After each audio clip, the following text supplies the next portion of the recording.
እንደምን አላችሁ? እኔ አለው እግዚአብሔር ይመስገን ደህና ነኝ። ዛሬም በጠቃሚና በአዲስ ፕሮግራም በድጋሜ ተገናኝተናል።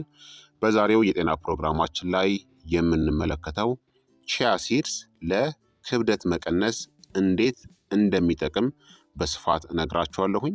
ቺያ ሲድስን ለክብደት መቀነስ እንዴት መጠቀም እንዳለባችሁ እና ለክብደት መቀነስ ደግሞ ቺያ ሲድስን መጠቀም የሌለባቸው ሰዎችስ ምን አይነት ሰዎች ናቸው የሚለውን በዚህ ቪዲዮ ላይ አጠር አድርጌ የምነግራችሁ ይሆናል።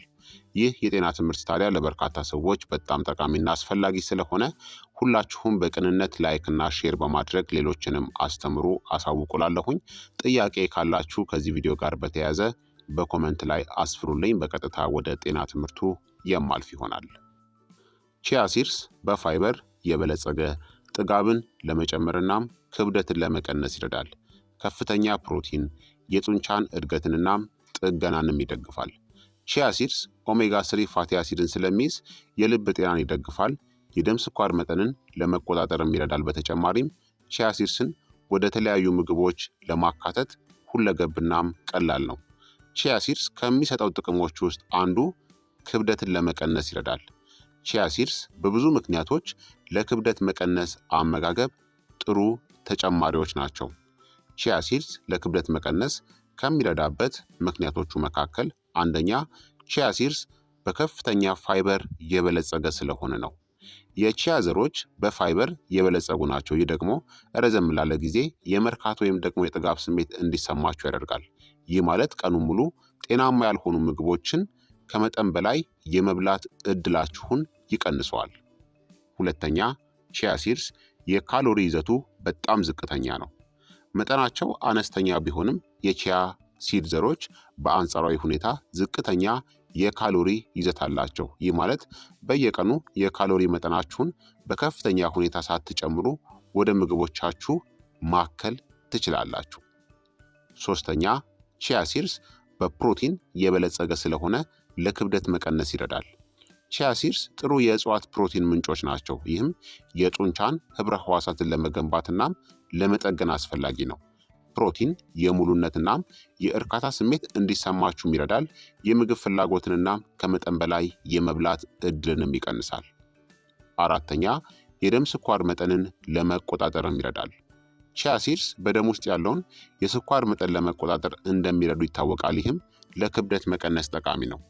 የተረጋጋ የደም ስኳር መጠንን በመጠበቅ ብዙውን ጊዜ የስኳርናም ከፍተኛ የካሎሪ ይዘት ያላቸውን ምግቦችን ወደ መፈለግ የሚመራውን ለማስወገድ ያስችላል። አምስተኛ የሰውነታችንን እርጥበትን ለመጠበቅም ይረዳል። ቺያ ሲድስ ከውሃ ወይም ደግሞ ከሌሎች ፈሳሾች ጋር ሲደባለቅ እንደ ጄል አይነት ንጥረ ነገሮችን ይፈጥራሉ። ይህም እርጥበትን ለመጠበቅ ይረዳል። ትክክለኛ የውሃ መጠንን መጠበቅ ለአጠቃላይ ጤና ጠቃሚ ነው። እናም ቀኑን ሙሉ የሙሉነት ወይም ደግሞ የጥጋብ ስሜትና እርካታ ስሜትም እንዲሰማችሁ ሊያደርግ ይችላል። በእነዚህ ተጽዕኖዎች አማካኝነት ቺያ ሲድስ ለክብደት መቀነስ በጣም ይጠቅማል። በአጠቃላይ የቺያ ዘሮች በከፍተኛ ፋይበርና በፕሮቲን ይዘታቸው፣ በአነስተኛ የካሎሪ ይዘታቸው፣ የደም ስኳር መጠንን በመቆጣጠር ችሎታቸው እናም እርጥበታማ እናም የሙሉነት ስሜትን በመስጠታቸው ለክብደት መቀነስ አመጋገብ በጣም ጠቃሚ ነው። የቺያ ሲድ ዘሮችን በምግባችሁ ውስጥ ማካተት የክብደት መቀነስ ግቦችን ለመደገፍና በርካታ የጤና ጥቅሞችን ይሰጣችኋል። ታዲያ ክብደትን ለመቀነስ የቺያ ሲድ ዘሮችን በአመጋገባችሁ ውስጥ የምታካትቱበት ብዙ እናም ቀላል መንገዶች አሉ። እነዚህም አንደኛ የቺያ ዘሮችን ከመረጣችሁት ፈሳሽ ጋር እንደ የአልመንድ ወተት ወይም ደግሞ የኮኮናት ወተት ያሉ ፈሳሽ ውስጥ በመጨመር እናም ጣዕሙን ከፍ ለማድረግ ማርን ማከል ትችላላችሁ። ይህን በማዋሃድ ለአንድ ሌሊት በማቀዝቀዣ ወይም ደግሞ በፍሪጅ ውስጥ እንዲቀመጥ አድርጉት። የቺያ ሲድ ፈሳሹን ይወስዳል እናም እንደ ጤናማ ቁርስ ጠዋት ላይ መመገብ ትችላላችሁ። ሁለተኛ የምትፈልጉት ጤናማ ለስላሳዎች ውስጥ መጨመርም ትችላላችሁ። የፋይበር የፕሮቲን እናም የኦሜጋ 3 ፋቲ አሲድን ለመጨመር አንድ የሾርባ ማንኪያ ወይም ደግሞ 2 የሾርባ ማንኪያ የቺያ ዘሮችን ወደ ተወዳጅ ለስላሳ የምግብ አዘገጃጀት ውስጥ ማከል ነው። የቺያ ዘሮቹ ለስላሳው ወፍራም እንዲሆንናም ረዘም ላለ ጊዜ የመርካት ወይም ደግሞ የጥጋብ ስሜት እንዲሰማችሁ ይረዳሉ። ሶስተኛ በሰላጣ ወይም ደግሞ በእርጎ ላይ በመጨመር መመገብ ትችላላችሁ። የቺያ ሲድስ ዘሮችን በሰላጣ በእርጎ ወይም ደግሞ በኦትሜል ወይም ደግሞ በአጃና በለውዝ ላይ በመጨመር መጠቀም ትችላላችሁ። ይህ ብዙ ተጨማሪ ካሎሪዎችን ሳትጨምሩ ጤናማ ምግብን ለመመገብ ይረዳችኋል። አራተኛ የቺያ ዘሮችን ከተፈጩ ፍራፍሬ እና ከትንሽ ጣፋጮች ጋር በመቀላቀል ጤናማ የምግብ ማዘጋጀት ትችላላችሁ። ይህ የቺያ ዘር በቶስት በፓንኬኮች ላይ ሊጨመር ወይም ደግሞ ለጣዕምናም አልሚ ምግብ ወደ እርጎም ሊጨመር ይችላል። አምስተኛ ቺያ ሲድስን በውሃ ውስጥ በማድረግም በቀላሉ መጠቀም ትችላላችሁ። የቺያ ዘሮችን ከውሃ እናም ከሎሚ ጭማቂ ጋር በመቀላቀል መንፈስን የሚያድስናም የሚያጠጣ መጠጥን ማዘጋጀት ትችላላችሁ። የቺያ ዘሮች ፈሳሹን ይወስዱታልና ይነፋሉ ወይም ደግሞ ይሰፋሉ። ይህም እንደ ጄል አይነት ሸካራነትን በመፍጠር የጥጋብ ስሜት እንዲሰማችሁ እናም እንድትረኩም ይረዳችኋል ማለት ነው። ስለዚህ የቺያ ሲድስ ዘሮችን ለክብደት መቀነስ በእነዚህ ሁላ በተለያዩ መንገዶች መጠቀም ትችላላችሁ ማለት ነው። አስታውሱ፣ የቺያ ዘሮችን በምትወስዱበት ጊዜ ብዙ ውሃ መጠጣታችሁን አትርሱ።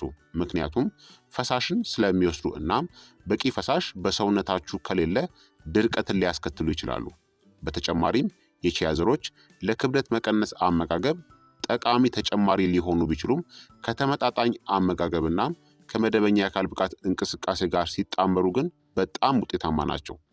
ቺያ ሲድስን ለክብደት መቀነስ ለመጠቀም ስትጀምሩ በግማሽ ማንኪያ መጀመርና ለሰውነታችሁ ተስማሚ ከሆነ ደግሞ መጠናችሁን እስከ 2 የሾርባ ማንኪያ በጊዜ ሂደት መጨመር ትችላላችሁ። ከ2 የሾርባ ማንኪያ በላይ ግን በቀን በፍጹም መጠቀም የለባችሁም። ታዲያ ቺያ ሲድስ ለብዙ ሰዎች ለክብደት መቀነስ አመጋገብ ተጨማሪ ጠቃሚ ሊሆኑ ቢችሉም በተለያዩ ምክንያቶች ቺያ ሲድስን ማስወገድ ወይም ደግሞ መገደብ የሚያስፈልጋቸው የተወሰኑ ሰዎች አሉ ማለት ነው። አሁን የምነግራችሁ የጤና ችግር ካለባችሁ ቺያ ሲድስን ለክብደት መቀነስ መጠቀም የለባችሁም። አንደኛ አለርጂ ካለባችሁ ነው። አንዳንድ ግለሰቦች ለቺያ ሲድስ ዘሮች የምግብ አለርጂ ሊኖርባቸው ይችላል። ለሰሊጥ ዘሮች ወይም ደግሞ ለሌሎች ዘሮች የታወቀ አለርጂ ካለባችሁ ለቺያ ዘሮችም አለርጂ ልትሆኑ ትችላላችሁ። አለርጂ ካለባችሁ የቺያ ዘሮችን ከአመጋገባችሁ እስከ ማካተታችሁ በፊት ከጤና ባለሙያ ጋር መማከር አስፈላጊ ነው። ሁለተኛ የጨጓራ ችግር ካለባችሁ ነው። የቺያ ሲድስ ዘሮች በፋይበር የበለጸጉ በመሆናቸው በአንዳንድ ሰዎች ላይ የምግብ መፈጨት ችግርን ያስከትላሉ።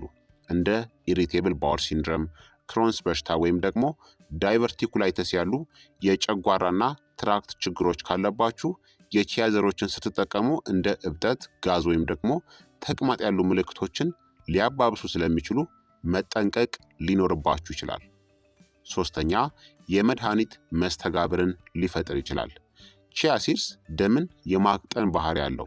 ለደም መርጋት ችግር መድኃኒቶችን እየወሰዳችሁ ከሆነ ወይም ደግሞ የደም መፍሰስ ችግር ካለባችሁ የቺያ ሲድስ ዘሮችን ከመውሰዳችሁ በፊት ከጤና ባለሙያ ጋር መማከር አስፈላጊ ነው። ምክንያቱም ከአንዳንድ መድኃኒቶች ጋር መስተጋብርን ሊፈጥሩ እናም ደምን የበለጠ ሊያቀጥን ወይም ደግሞ የደም መፍሰስ ችግርንም ሊያባብስ ይችላል። አራተኛ በሰውነታችሁ በቂ ያልሆነ እርጥበት ካላችሁ ወይም ደግሞ ድርቀት ካለባችሁ ነው። ቺያ ሲድስ ከፍተኛ መጠን ያለው ፈሳሽን በመምጠጥ በምግብ መፍጫ ስርዓት ውስጥ ሊያብጡ ወይም ደግሞ ሊሰፉ ይችላሉ። በቂ እርጥበት ወይም ደግሞ ፈሳሽ ሳይኖራችሁ የቺያ ሲድስ ዘሮችን ከተጠቀማችሁ እንደ የሆድ ድርቀት ወይም ደግሞ ምቾት ማጣት ያሉ የምግብ መፈጨት ችግሮችን ሊያስከትልባችሁ ይችላል። እነዚህን ችግሮችን ለመከላከል የቺያ ሲድስ ዘሮችን በአመጋገባችሁ ስታካትቱ በቂ ውሃ መጠጣት ምንጊዜም ቢሆን አስፈላጊ ነው። በአጠቃላይ ክቡራትና ክቡራን ተመልካቾቼ የቺያ ሲድስ ዘሮችን በአመጋገባችሁ ስለማካተት የሚያሳስባችሁ ነገር ካለ ለግል የጤና ሁኔታዎችናም በአመጋገብ ፍላጎቶች መሰረት የቺያ ዘሮች ለእናንተ ተስማሚ መሆናቸውን ለመወሰን ከጤና ባለሙያ ወይም ደግሞ ከአመጋገብ ባለሙያ ጋር መማከር አስፈላጊ ነው ማለት ነው። ስለዚህ ክቡራትና ክቡራን ተመልካቾቼ የቺያ ሲድስ ዘሮች ለክብደት መቀነስ ወይም ደግሞ ውፍረት መቀነስ በጣም ጠቃሚ ናቸው ማለት ነው። ጤናማ በሆነ መልኩ መጠቀም ትችላላችሁ። አሁን የነገርኳችሁ የጤና ችግር ካለባችሁ ግን ከመጠቀማችሁ በፊት አስቀድማችሁ የሕክምና ባለሙያን ወይም ደግሞ ዶክተራችሁን ማማከር ምንጊዜም ቢሆን ተገቢ ነው ማለት ነው። የዛሬው የጤና ትምህርቴ እንግዲህ ይህንን ይመስል ነበረ። እንደተማራችሁበት ተስፋ አደርጋለሁኝ። ሀሳብ አስተያየታችሁም ደግሞ አይለየኝ ይላለው። ይህ የጤና ትምህርት ለበርካታ ሰዎች በጣም ጠቃሚና አስፈላጊ ስለሆነ ሁላችሁም በቅንነት ላይክና ሼር በማድረግ ሌሎችንም አስተምሩ፣ አሳውቁላለሁኝ። በቀጣይ የጤና ትምህርት እስከምንገናኝ እኔንም እናንተንም ቸር ያቆየን። መልካም ጊዜ፣ መልካም ቆይታ። ቻው ቻው።